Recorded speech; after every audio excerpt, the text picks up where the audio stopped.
maître, celui qui annonce l'évangile du très saint évangéliste Luc.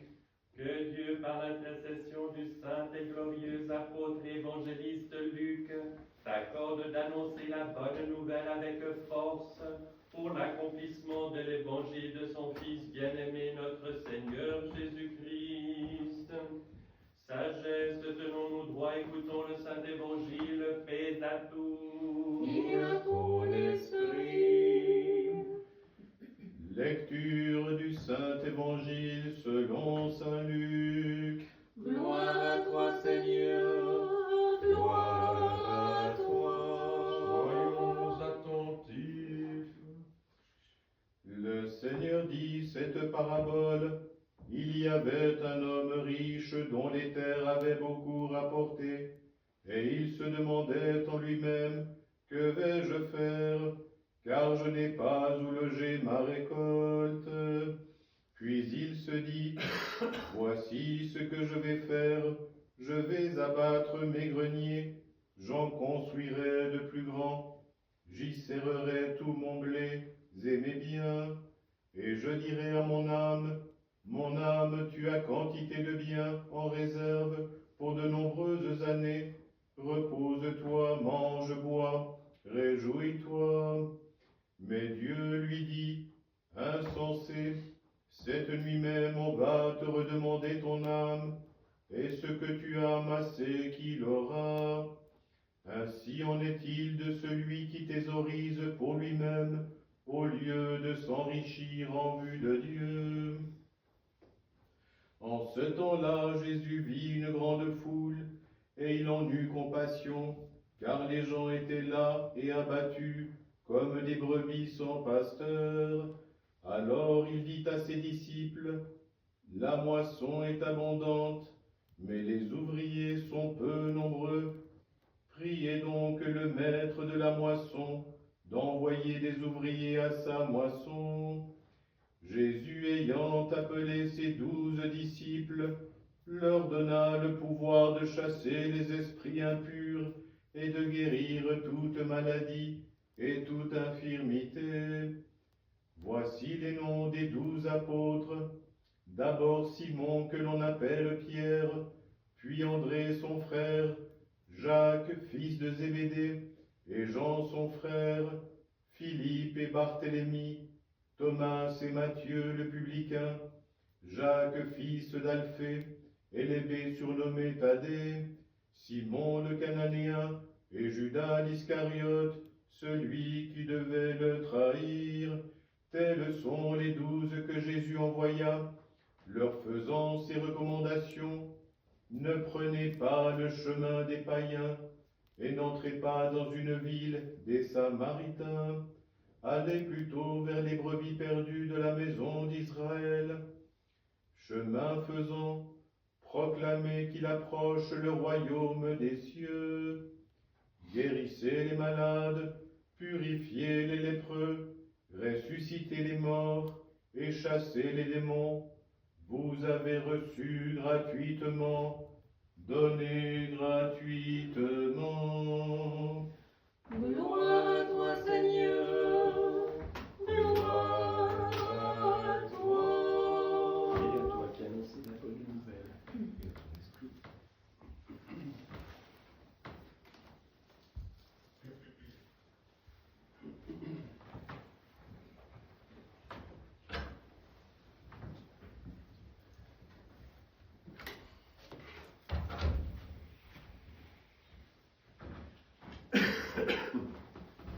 Au nom du Père et du Fils et du Saint-Esprit, ainsi soit-il. Chers frères et sœurs, nous voilà entrés dans le jeûne de Noël, communément appelé le jeûne de Philippe, parce qu'il commence au soir de la fête du saint apôtre Philippe, ou de manière très commune et plus commune encore, ici en Occident, l'Avent. Et cette période de préparation à ce mystère extraordinaire qui est la nativité du Sauveur est une préparation qui nous invite évidemment, comme toute préparation, à revenir sur nous-mêmes d'une part, mais à ce caractère particulier de profonde joie. Et je pense qu'il est nécessaire de se rappeler que les moyens spirituels, les outils spirituels que le Seigneur met à notre disposition, comme l'intensification de la prière, comme le jeûne, etc., ne sont pas des fins en soi, mais doivent être véritablement habités par la présence de l'Esprit Saint et de la joie, et se manifester par une joie véritablement céleste. Et je pense qu'il y a une grande joie à faire cet arrêt sur image, si vous permettez, de notre vie, pour que nous fassions comme toutes ces périodes que l'Église met à disposition, que sont les périodes de jeûne, de voir où nous en sommes. Et dans l'évangile de ce matin, eh bien, des pistes nous sont données. Dans la première péricope de l'évangile que nous venons d'entendre, eh bien, nous pouvons nous dire, mais au fond, avec une logique de ce monde, cet homme a tout bien fait. Il a travaillé dur, il a travaillé avec acharnement, il a été capable de se projeter dans l'avenir pour organiser sa vie, pour bien gagner sa vie. Il est à un moment de sa vie où il peut faire un bilan que l'on estimera plus que positif, véritablement confortable. Et qui pourrait l'en blâmer du point de vue du monde? Et la question est, comment habitons-nous ce que nous faisons? Est-ce que nous thésaurisons pour nous-mêmes, c'est-à-dire pour nous glorifier, pour nous servir nous-mêmes, ou est-ce que ce que nous accomplissons est donné dans la direction du ciel et trouve son sens véritable en Dieu et en Dieu seulement? Nous savons que nous ne sommes que de passage sur cette terre. Certains plus longuement, d'autres cela peut être très bref. Mais quoi qu'il en soit, ce passage sur terre est une occasion pour chaque âme de faire un choix, et un choix radical. Choisir la vie ou la mort. Choisir ce qui va nous amener à cette plénitude de vie dans la vie éternelle, ou est-ce que nous nous détournons de cette question fondamentale et que nous nous laissons prendre par la vacuité de tout ce qui peut nous entourer? Nous pouvons remplir notre vie de choses extraordinairement positives, qui ne sont pas mal en soi, mais qui ne sont pas orientées à ce qui est élevé. Et c'est là le problème. C'est cette incapacité dans laquelle nous sommes la plupart du temps d'avoir le bon discernement. Qu'est-ce qui concourt à mon élévation? Qu'est-ce qui concourt à faire grandir mon âme et à travers la mienne et ma vie sainte, si vous voulez, faire grandir ceux qui sont autour de moi? Et nous voyons que la vie sainte menée par des personnes et se manifeste de manière tout à fait extraordinaire par les fruits que cela peut porter. Aujourd'hui, nous commémorons Saint Grégoire de Néo-Césarée, le thaumaturge, qui vit au IIIe siècle. On est dans les toutes premières générations. Nous commémorons également le saint et vénérable père Nikon de Radonej, qui a vécu plus tard à l'orée du XVe siècle, et encore, parmi tous les saints que nous commémorons aujourd'hui, le saint évêque Grégoire de Tours, à qui nous devons ce récit de la vie des saints et de son temps, si précieux dans la Gaule et l'Europe occidentale en particulier. Ce qu'ils ont de commun, toutes ces personnes, c'est évidemment un amour incroyable de Dieu. C'est d'avoir orienté toute leur vie dans cette direction-là. On est à des périodes extrêmement différentes, dans des réalités historiques extrêmement différentes, avec des défis différents. Pourtant, comme dit l'Écriture sainte, une seule chose est nécessaire.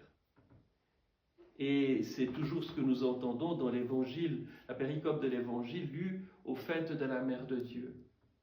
Une seule est nécessaire. Et Marie a choisi la meilleure part.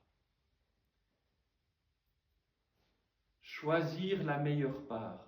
Ils l'ont choisi aussi parce qu'ils ont vécu comme enfance. Dans ces trois cas, nous voyons des parents aimants, bien que Saint Grégoire de Néo-Césarée ait grandi dans une famille païenne, extrêmement cultivée. Il avait toutes les séductions possibles, celles de l'esprit. On l'a envoyé dans les meilleures écoles de ce temps-là. Mais il a eu une mère profondément aimante. D'une part, ses parents l'aimaient, mais surtout qui ont su discerner dans cette âme la chose la plus précieuse, le trésor le plus précieux. C'est cet esprit de pureté qui conduit vers Dieu. Et ainsi, en ayant été élève du grand Origène, ce grand théologien de l'école d'Alexandrie de ce temps-là, il ne s'est pas laissé tourner la tête par tous les raisonnements extraordinaires, toutes les merveilles qu'il découvrait.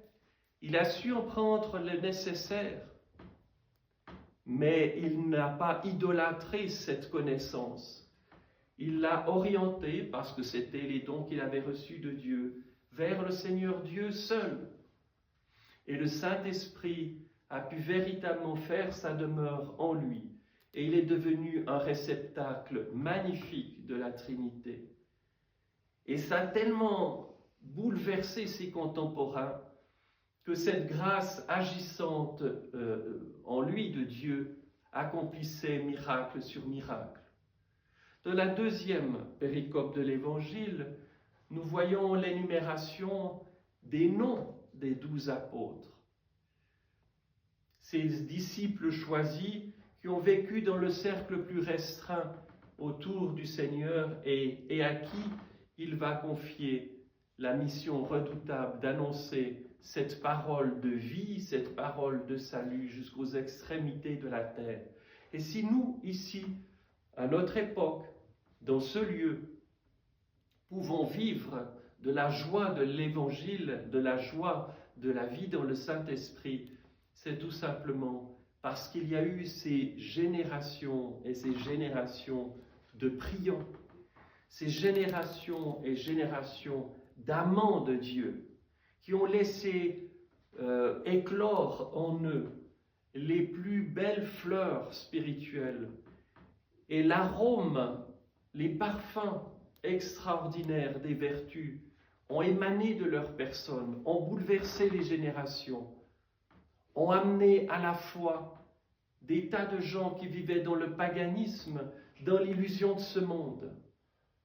Cette question, encore une fois, qui nous est posée au début de ce jeûne de Noël, c'est celle du sens de ce que nous accomplissons. Beaucoup de gens autour de nous cherchent à accumuler le plus de moyens financiers. La réponse est souvent donnée, mais pour donner un avenir meilleur à mes enfants, permettre qu'ils aient la meilleure des instructions, tout cela est louable et bon, nécessaire. Cependant, si cela n'est pas subordonné et orienté vers le ciel, ce sera perdu. On en fera de nos enfants, nous en ferons des amants, non pas de Dieu, mais de l'argent, de la réussite, de la propre gloire. Ah, mon fils ou ma fille a une belle situation, elle gagne tant, etc.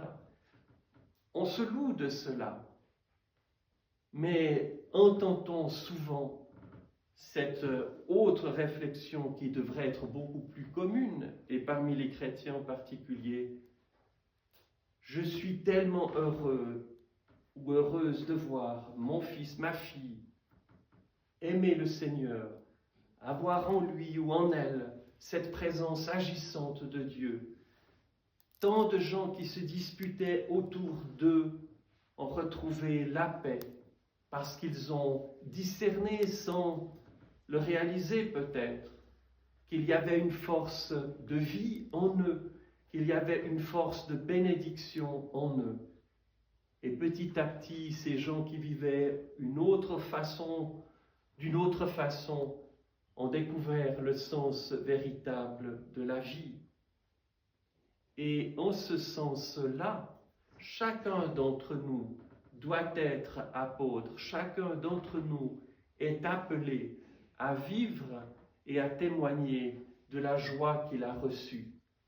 Et vous vous souvenez toujours de ce que l'archevêque Séraphin nous disait: « Connaissez-vous le Saint-Esprit » Phrase lapidaire s'il en est, qui était comme un coup de foudre véritablement, un stylet qui se plantait dans le cœur et qui pouvait laisser celui à qui cette question était posée dans une forme d'hébétude. Oui, je connais le Saint-Esprit, le Père, le Fils, le Saint-Esprit, la Trinité, un seul Dieu. Et ce n'était pas de cette connaissance-là dont il s'agissait, c'était de l'expérience. Et ce qu'il s'agissait. Et en effet, ce qui caractérise la vie chrétienne orthodoxe, c'est moins la connaissance intellectuelle qui est nécessaire, mais celle-ci doit toujours être subordonnée à l'expérience. Si je ne connais pas le Saint-Esprit, c'est pas que j'ai mal répondu, mal révisé pour mon examen, c'est juste que je n'en ai pas l'expérience. Alors, comment faut-il arriver à cette connaissance? Eh bien, c'est par la prière, c'est par une demande forte et déterminée de le connaître, de prier dans le Saint-Esprit. Je le dis, je le répète toujours, nous commençons à prier dans les prières initiales, Roi céleste, consolateur, esprit de vérité.